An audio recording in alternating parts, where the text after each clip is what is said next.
The intention was, I just remembering when you were saying, oh, let's, there's so much you can share, and I'm just like, I've been so silent for so long, so I was thinking maybe yeah, and maybe a bit more context and real experiences of uh, the challenges after we wake up.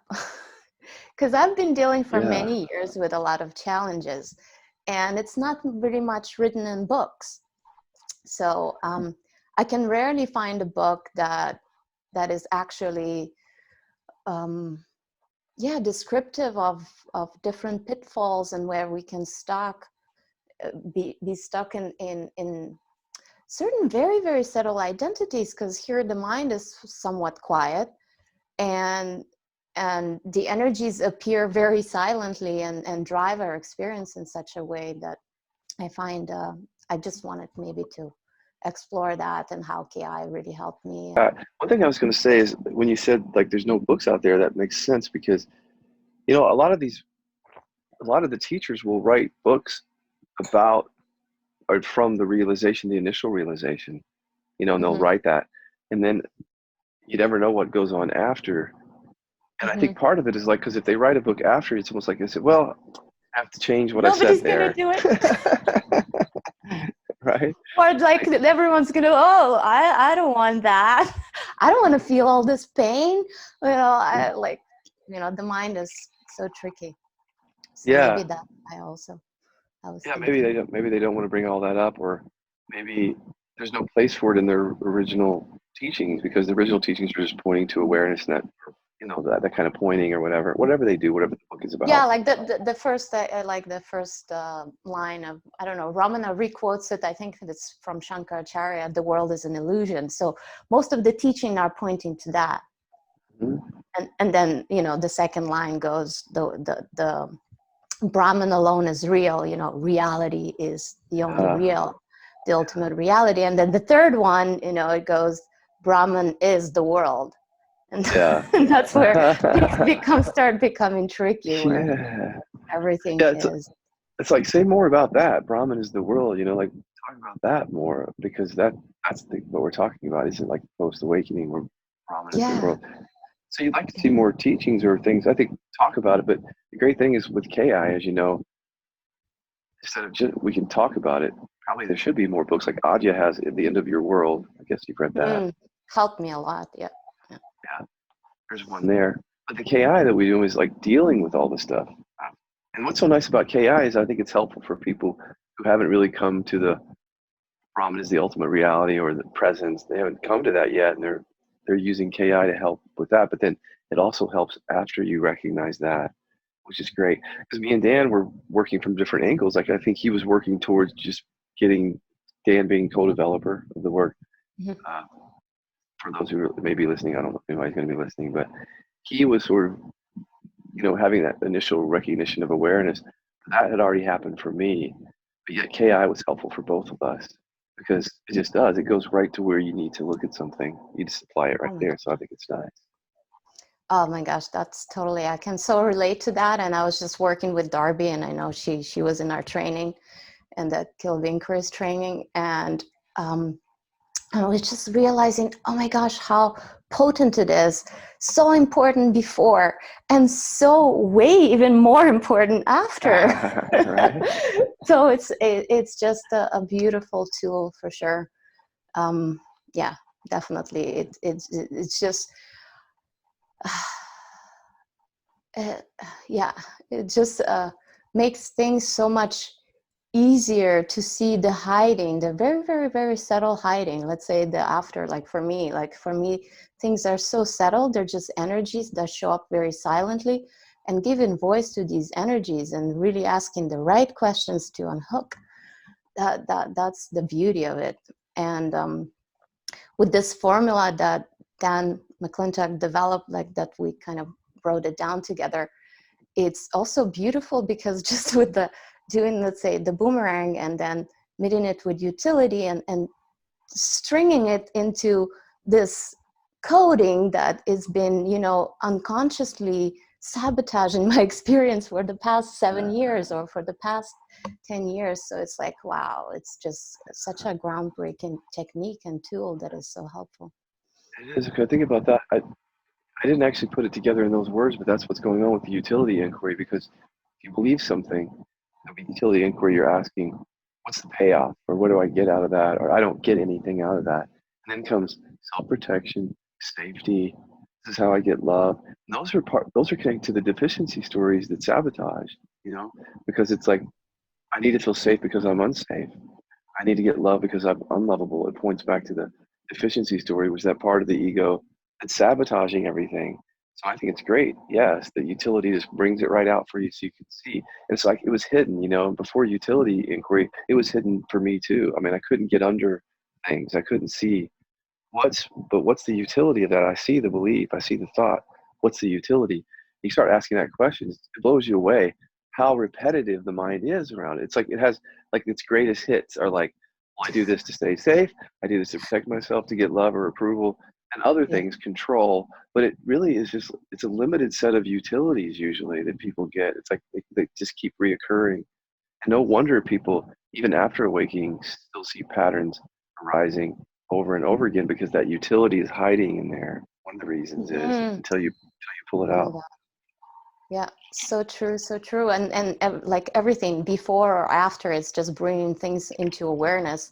And sometimes it's not even resolving, in the session, but since everything was exposed into awareness, and then, you live your life the next week, and it's like, whoa, you're just watching this mechanism kind of like showing up and trying to cope, or whatever different coping mechanisms and ways of of these mechanisms to show up. So for me, it's just was so beautiful to see the utility and how it can really kind of unhook almost the need. Yes. and just the clarity of it. And for me, what I did find fascinating, how ridiculous these beliefs can be. Like my last one that I excavated was, I need to believe I'm lacking to get love and approval. How connected the lack to love and approval, and I have to be lacking, because in this way I stay small and I can stay taken care of and somebody loves me, and it's just like, so I like now removing that, I finally, okay, I can step into my power. I can be, not as small anymore. and I can, speak my truth, and definitely helps with a lot, for sure. Yeah, I remember when Dan and I were in the hot tub exploring this, we would just be amazed, like, and laugh right in the middle of feeling uncomfortable feelings, because it's like, I have to be powerless to become empowered. I have to feel unsafe to be safe. I have to feel unloved to get love. It's just ridiculous, if you think about it, it doesn't actually make sense to the logical brain. Like, it doesn't. We were like, that doesn't even make any sense, that I have to be unsafe to get, but in inquiry, you can see how real it is. Like, you can see that that's really what's going on. It's interesting though, that's the two sides of the dualistic coin there. It's just like unsafe to feel safe. That's what it is. It's like we've identified with being all these deficiency stories. And of course, then the flip side of that would be if we didn't have a deficiency story. So if I didn't feel unlovable, I wouldn't have to go looking for love in the world. I would just feel love. If I didn't feel unsafe, the whole thing, it just breaks down after you see it. The two dualities, once you start seeing them, they sort of eventually start to collapse, and there's a greater sense of freedom in that too. That's the part that happens with KI for me. Now, that doesn't say that things don't still pop up, but here we have these tools, right? And if it does for me, I can just go right into it. Yeah, for sure. And I even wrote for the next training how I would love to speak about this neutrality, because I just find it so important, where I'm not trying to replace the one that is small with the one that is big, or I'm not trying to replace the bad girl with the good girl, but canceling each other, they actually give that freedom to, it's okay for the good girl to show up when she wants to be a good girl, and it's okay for the bad girl to show up as well. So it's just the beauty of, non-attachment to any of these states. and any identification on both sides. Mhm. And that's the beauty of ki. I find is really bringing into reverse inquiry, one side and then also the other. Yeah, yeah, That can yeah, clear both out. yeah.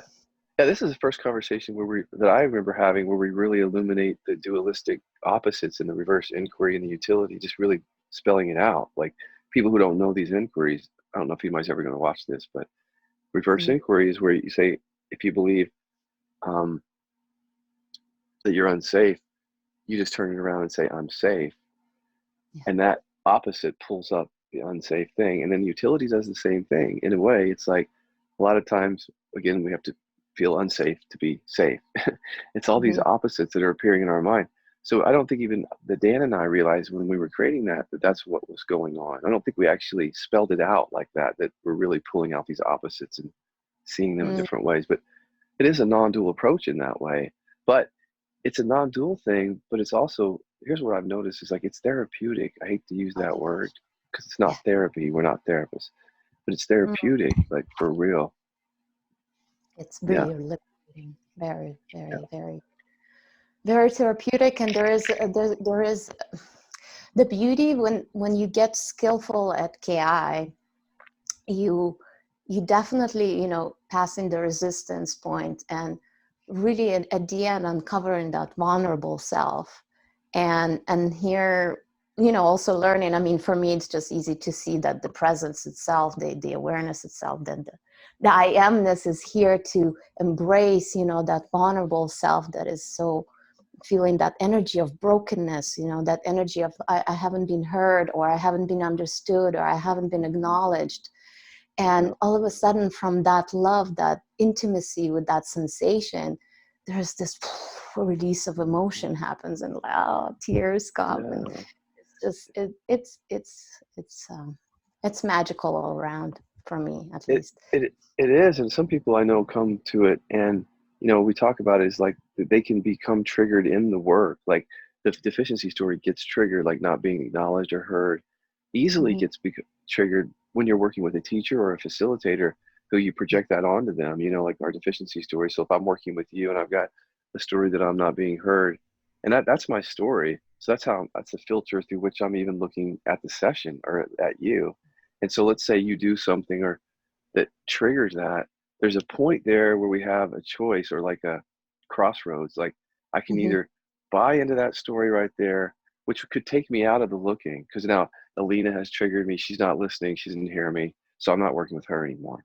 So Yeah. it on some level that may be true that you did something, or I did something to someone, but that's an opportunity right there. It's like a crossroads.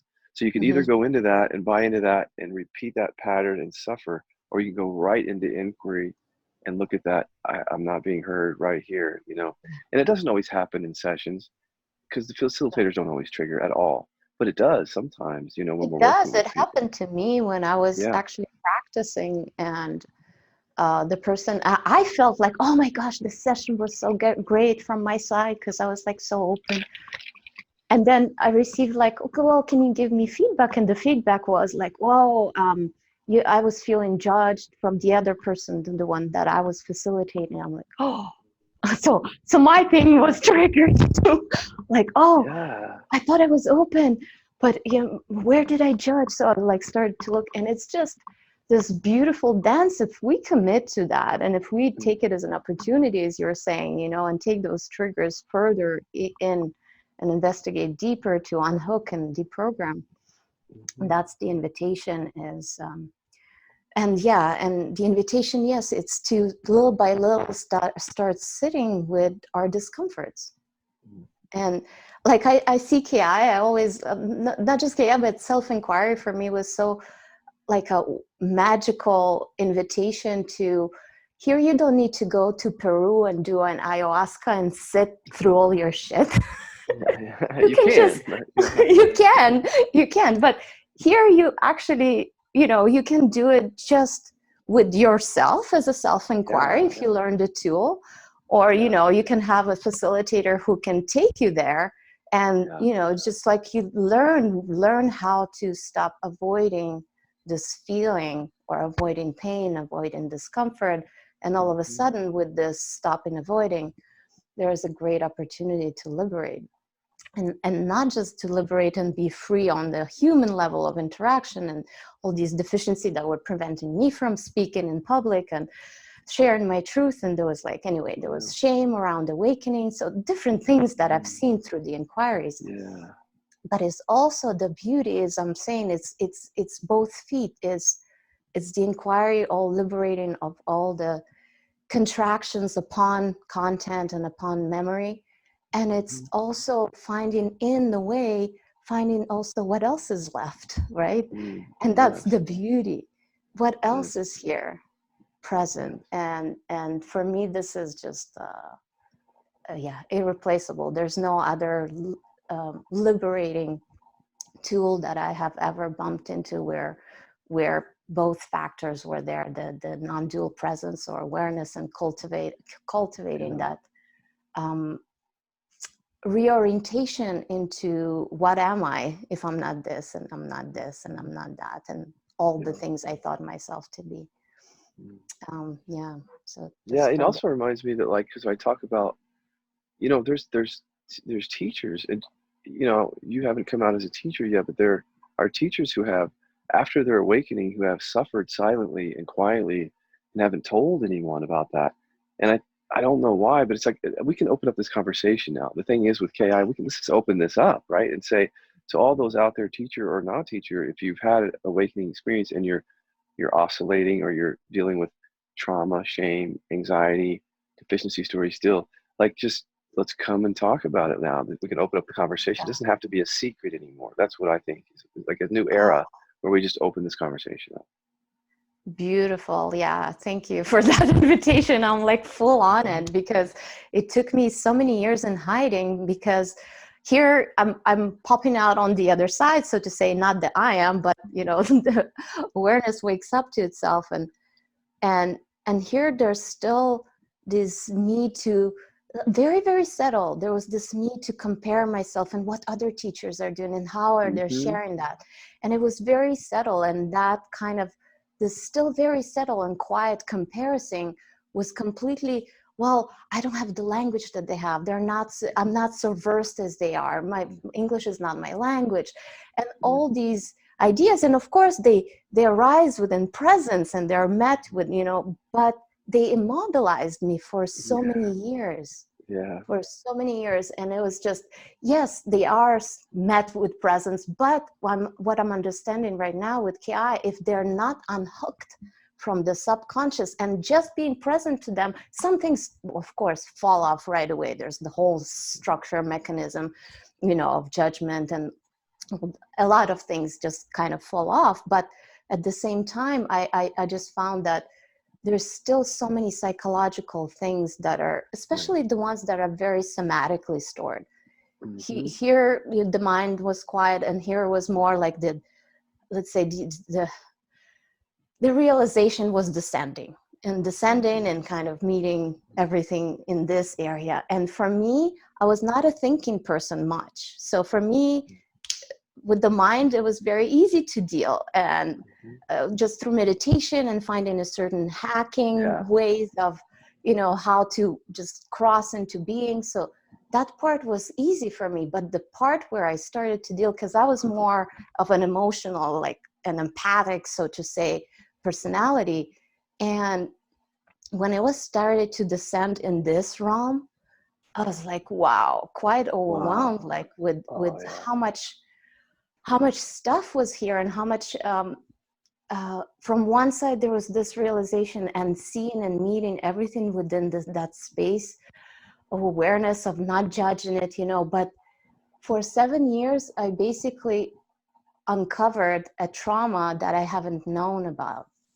So it was something that happened when I was 6 years old, and I completely lost my voice. And back in USSR, it was a sleepaway camp, very, very rigid, very, very strict. I asked for something, and anyway, not just that I was denied, but it was something that happened that caused me such tremendous embarrassment in front of so many people that I had to be closed in a closet, and the memory of it was completely lost for years and years. Yes. Only after already past the awakening and already, you know, not knowing how to, I learned how to be with my family and how awareness moves, so to say. And, you know, it doesn't move anymore. What can I get out of this? And what can I get out of this? But more like the next obvious thing, right? It's the next obvious thing. Yeah. My child needs food. This needs to be done.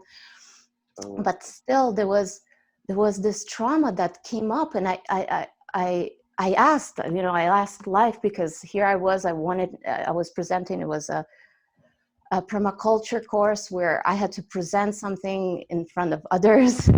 And anyway, and speak another language, I had to speak French. And all of a sudden, everything just creeped up, and I couldn't speak, and tears and everything. It was just an explosion. And, you know, the more awareness there is, the more we feel it is just so painful. And it's just like so in our face. And basically, I ran into the forest and I just screaming, life, what is this? Like really asking, what is this? Show me what it is.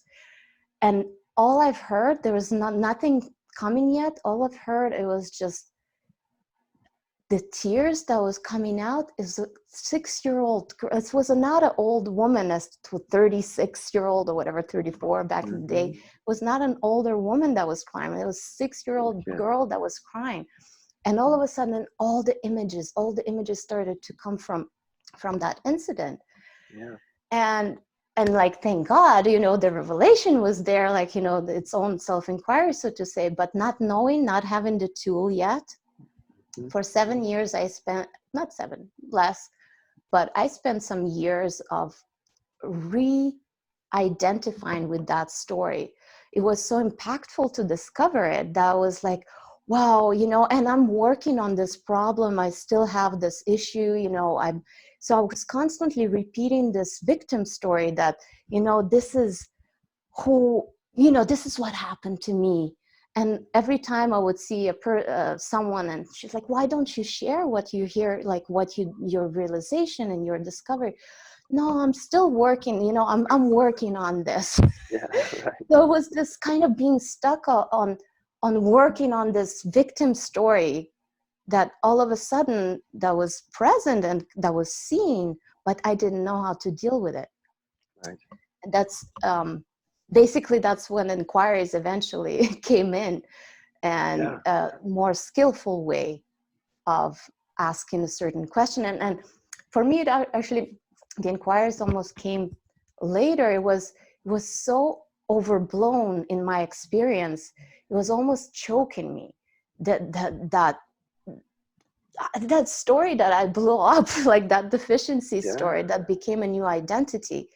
Yeah. And to a point where I had this kind of like intuitive visual where all I need to do is like pop my head out of the bubble and stop being like cooking within it, and just face my fear, so to say, and start a proactive, you know, in the other direction. And so I just said, like, I can't hide anymore. I can't, because I was doing graphic design and photography, because I didn't have to deal with people. I can stay behind the screen. I don't have to talk to them. I don't, oh my gosh. That reminds me of the iceberg, by the way. You know, like you went to graphic design and work, you know, we'll talk about that in a second, but you went to the surface, you know, because you couldn't deal with what's under the iceberg. But go ahead. Yeah. So anyway, I literally asked life to give me, you know, a chance, to give me a sign, like, well, what do I do? What do I do? And anyway, one of the teachers who was teaching here for 20 years, he offered me to teach his meditation class to replace him. And I was like, oh my God, like, no way. And he's like a very wise, like, you know, like his intellect is very, very skillful in delivering language-wise the message, and it's very, very, I love him. Anyway, so he asked me, and I'm like, no way that I can speak in front of people. This is way too much. And then I'm remembering, like, it was right away, it's either I'm gonna stay hiding for the rest of my life and playing small, or I just say yes to life. And that was, I was going like to that meditation, I was going and dying inside. I was like in fire inside, carrying this fear of being speaking in front of someone, and here it was, all these revelations and things that I wanted to share for already so many years that were so alive in me, and I couldn't deliver them. I couldn't. It was just, I was completely paralyzed.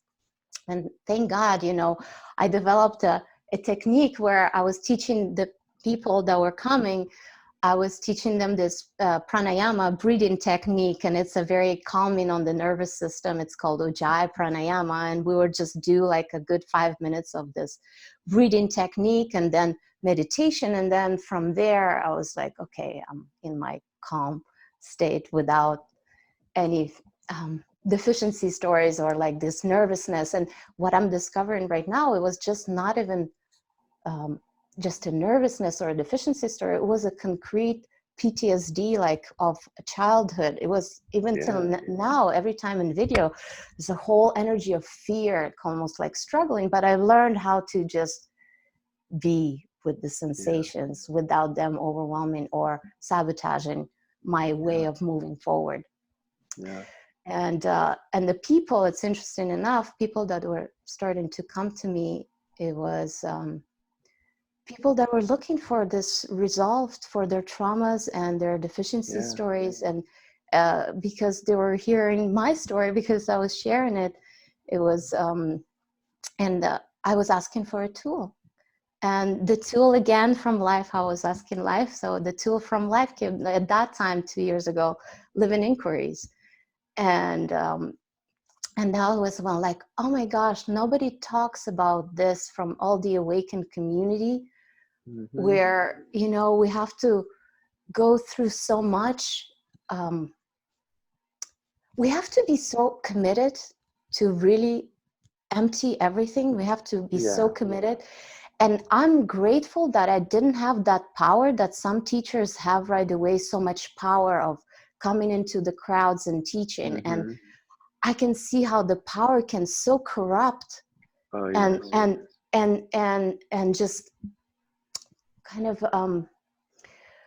corrupt that commitment of to emptying. Yes. And I wonder what that's about too. Like that you really pulled on something there, the power that corrupts when we come out too early. But see, here's the thing, you and I are talking about it. We're talking about it, and that's what we can change the conversation, right? Because we're talking about it right now.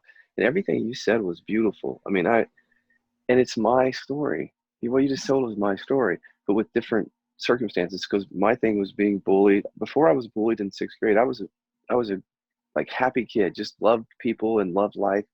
And then I was bullied, and then won't tell the whole story, but drug addiction and all this stuff. And then the awakening happened. And while I was working with, like you were, like just watching thoughts and recognizing the awareness, and that was dawning on me, I really didn't see the bully stuff. It was hidden, like you said, it was just hidden. And then after the awakening, guess what came up? That, along with the other things, right? But I kept seeing the bully, and it was always been there, but the bully became other people, not the bully, but like other people became that in my consciousness, and I felt small. And that's not, but that's not the word that I would use for mine. It would be more like, I'm not lovable. There's something wrong with me, and I'm not safe, you know? And that kept seeing that pattern too.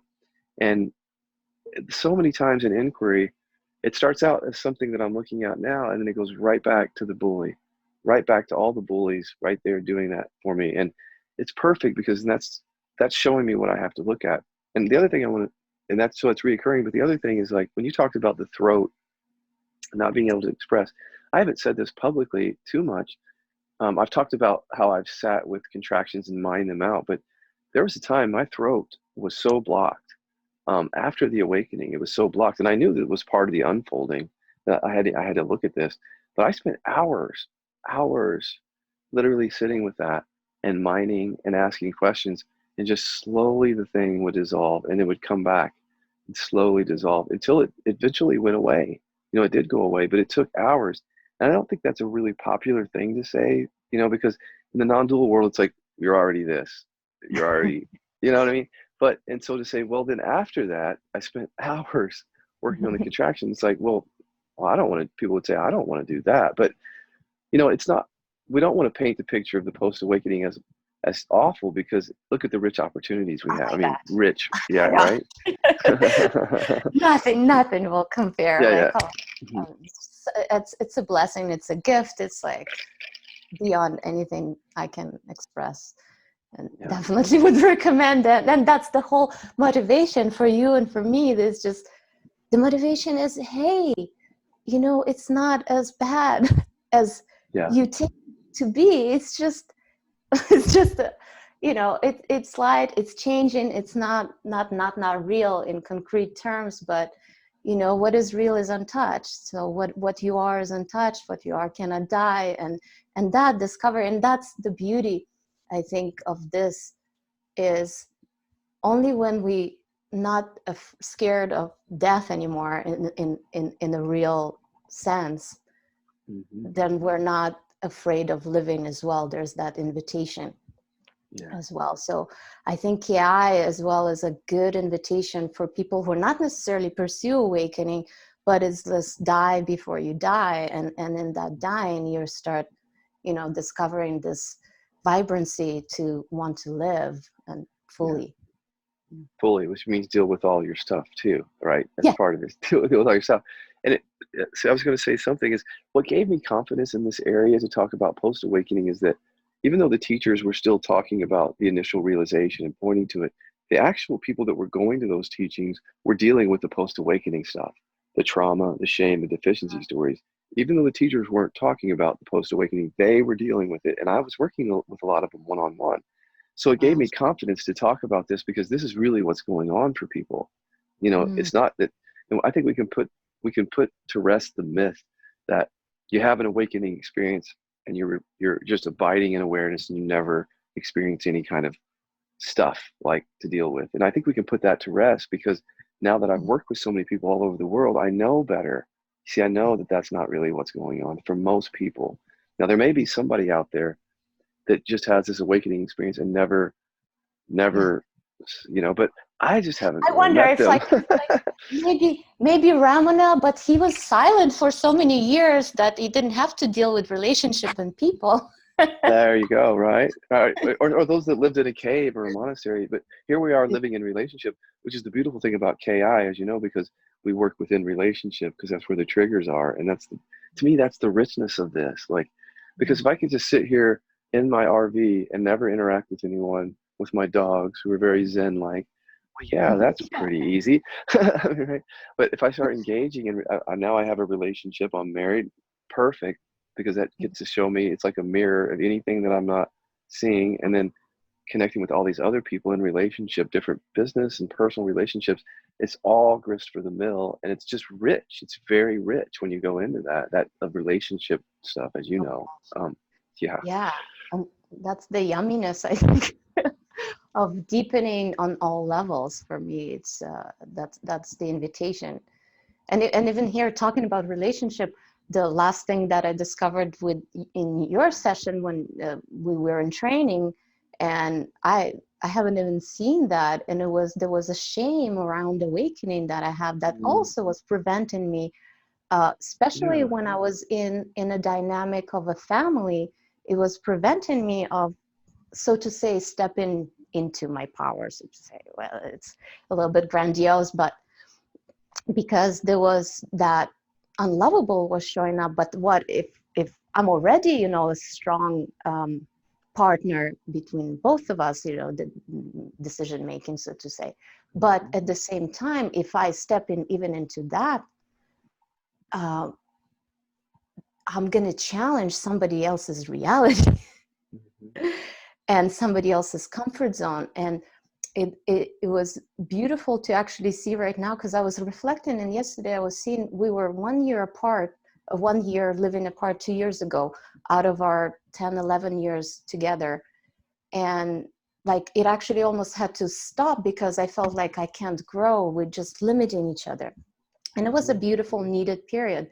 But it's interesting, in that 1 year, I was actually having my meditation circles and was able to share. I had like little satsangs, small groups in my home, you know, nothing big, but was more than enough for me to be able to share it with people in a meaningful way for them. And then now I'm seeing 2 years after we came back, that same deficiency, that same story, that shame around awakening came back, and I stopped. Yes. And I Wow. was, I oh my love this gosh. story. I hope you share this publicly more, because the Yeah. shame around awakenings, I think why some of those teacher friends will not come and talk about the post awakening stuff, because there's shame involved, and I've said that before. Think about if you're out there already talking to the public on one level, and yet you're not able to talk about this other stuff, there could be shame involved, and I've had to deal with that myself, because it's like, how do you come out publicly and say, well, yes, I've had this awakening and there's trauma coming up, you know? Mhm. It takes a brave voice to say it. You have to work through the shame even to be able to share it, or you can work on it privately, but to be able to share it. And that's what I'm saying is, if you can share it now, we can all this again, the age of transparency, bringing it Yeah. up and talking about it. Yeah. Yeah. Yeah. Yeah. For sure. Yeah. Definitely. Yeah. It just still unpacks, as I'm saying, like KI for me, it was such an important addition to almost crucial, absolutely crucial addition to self-realization, self-actualization, empowerment, being an empowered presence in the world. Is Yeah. just kind of brings things together, especially that embodiment journey. And the embodiment journey can happen, even without the big, necessarily big accumulated, like probably in my case, in your case, big accumulated suffering, and then like poof, we have no other choice. But Yeah. I see people that, they're tired. They're tired of suffering, but it's more like a kind of a softer version where, Yeah. they're here, we are, we can plunge, and oh, okay, for a weekend I was like watching myself. I have a client, she's like, for a weekend I was just watching myself. I was watching myself doing all these things, and there was no problem, and we're doing these KI. So it just really unlocks something. These sessions, just really bring people to start noticing thoughts. That's as simple as starting with that. Simple. Right? And yeah, and just again coming back to how important it is, especially for anyone who feels like, they got it and this is it, and there's Right. nothing else. And I've been there like for a good 2 years, stuck in awareness. I really thought that this is it.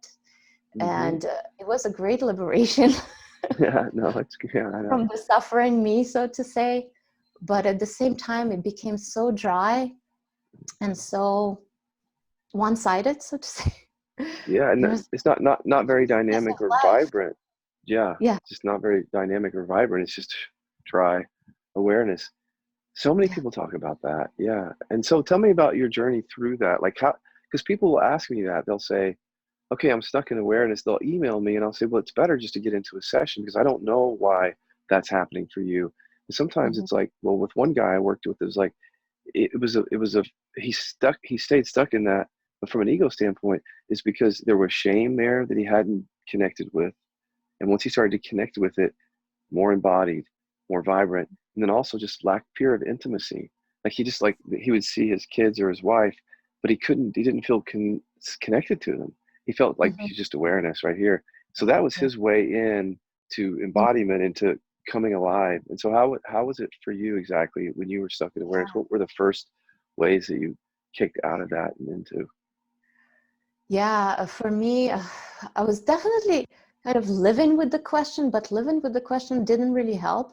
It was okay, what love is really like, because I knew that real love, it's really spirit and action. And here I am was just the kind of like a disconnected spirit, so to say. Yeah. So how does it really come? And for me, it just really by grace happened with my second pregnancy, and giving birth to my second child, so my second son. And it was such an empowering and impactful and so incarnated birth, where you touch Mhm. your, with the spiritual awakening honeymoon, you really like, oh, okay, this is the vastness and the majesty of Mhm. ultimate you know, reality. And here was the rawness of energy, and there was this incarnation of all the humanness and just that raw energy of giving birth at home. It was almost unassisted, just with my partner. And it's almost like just brought the spirit, not just through the birth process, but through that connection and intimacy and that falling in love with that baby. It was just all of a sudden things became more alive. Things became more like, wow, like open. And what I've seen, that openness also showed me that I was afraid of coming down from the awareness chair. Yeah. I was afraid of dealing with all the stuff that was, you know, still undealt with on the level of the heart, so to say, on the level of emotions, because as I'm saying, I was not much of a thinking person before, but a lot of a feeling person. And here there was a lot to deal with. And here it just showed me a more like, you know, step-by-step kind of way of just really being super intimate with my child. And that kind of just opened up more of starting to asking questions and seeing what else is in the way. And anyway, it took some years of parenting, I think, but all that to say, I think for, yeah, a big realization was a fear, probably a very subconscious fear of coming down to all the messiness of humanness. Relationship too, because here's this child you have this relationship with, you know, it's like that's where I think the embodiment happens, is you can stay stuck in awareness and not connecting Yeah, with people, you know, and then with the ki, or even with the birth, here you are in relationship, something else has to happen where you pop out of that, you know. It's beautiful. So not everybody can give birth, like, you know, because I can't give birth. yeah, I know. So, so it's a gift. It was a gift for you, but I guess for others, they would have to come into relationship. Yeah, come into relationship again. Yeah, it's yeah, and for me it was, again, it's almost, there was stages of saying yes, you know, kind of, okay, yes, I'm almost ready. it's I was begging, actually I was begging life how dry it was in that stage. I was, because before I'm a lover of life. Like I love life. It's just like everything about it and all the experiences. So for me, that state was not whole. It was incomplete. It was definitely, there's something was missing. And then I hear Jeff Foster and his story of being stuck in awareness, and how he at one point laid down in the grass, and it just dawned on him like everything was alive again. Just like trees and the sun shining through the and it's that in relationship, again, in relationship to the sun and those trees, and that moment kind of sparked again that spark of life in him again. And that, yes, so for me, and that child also, that relationship, and that just really surrendering myself to that relationship was probably, you know. And speaking of Jeff, he just announced publicly that he's going through some health challenges, and it reminds me that that's also a way to become more embodied, because I had cancer in 2012, and that just brings everything up, you know, that I need to look at when you're faced with the possible terminal illness. Without treatment, I could have been dead within a year. And then the chronic nerve pain that I've showed you, it's like these health things can also do it for people. It's not just relationship, but it's our relationship to this issue that's coming up, like whether it's chronic pain or cancer or diabetes or something that we're suffering with.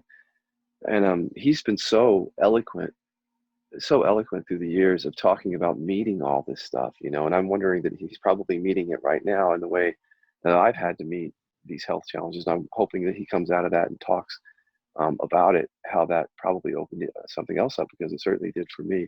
It's all this life stuff. That's what it is. It's like the transcendent is here, kind of divorced from life. But then when the life stuff comes up, it's like, it feels like it can be overwhelming, or it's too much, or we're afraid of it. But if we move into it, that's the thing, moving into it, there's so much there for us. I mean, that's our direct experience here we're talking about. This isn't just the theory. This is like our lives that we're talking about here, and how our lives wake us up even deeper.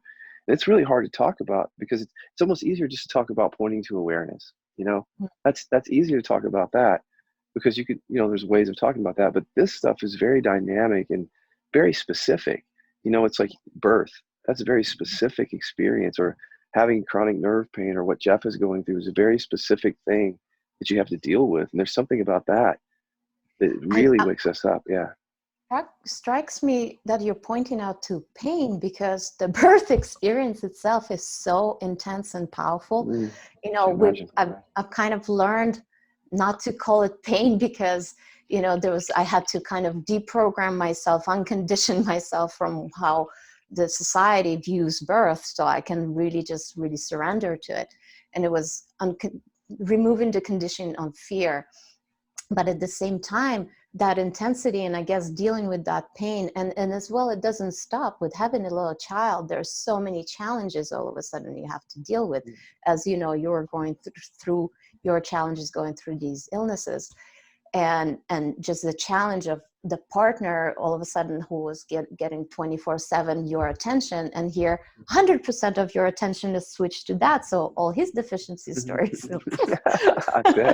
And you have to deal, so I had a baby in arm, and my partner fell in love with someone else, and here we are, our first baby, the love of this flower of our love, and I had to deal with just another issue. So it's just saying yes through birth. I guess I said yes to life, and the intricacies and details of it already, life takes care of it.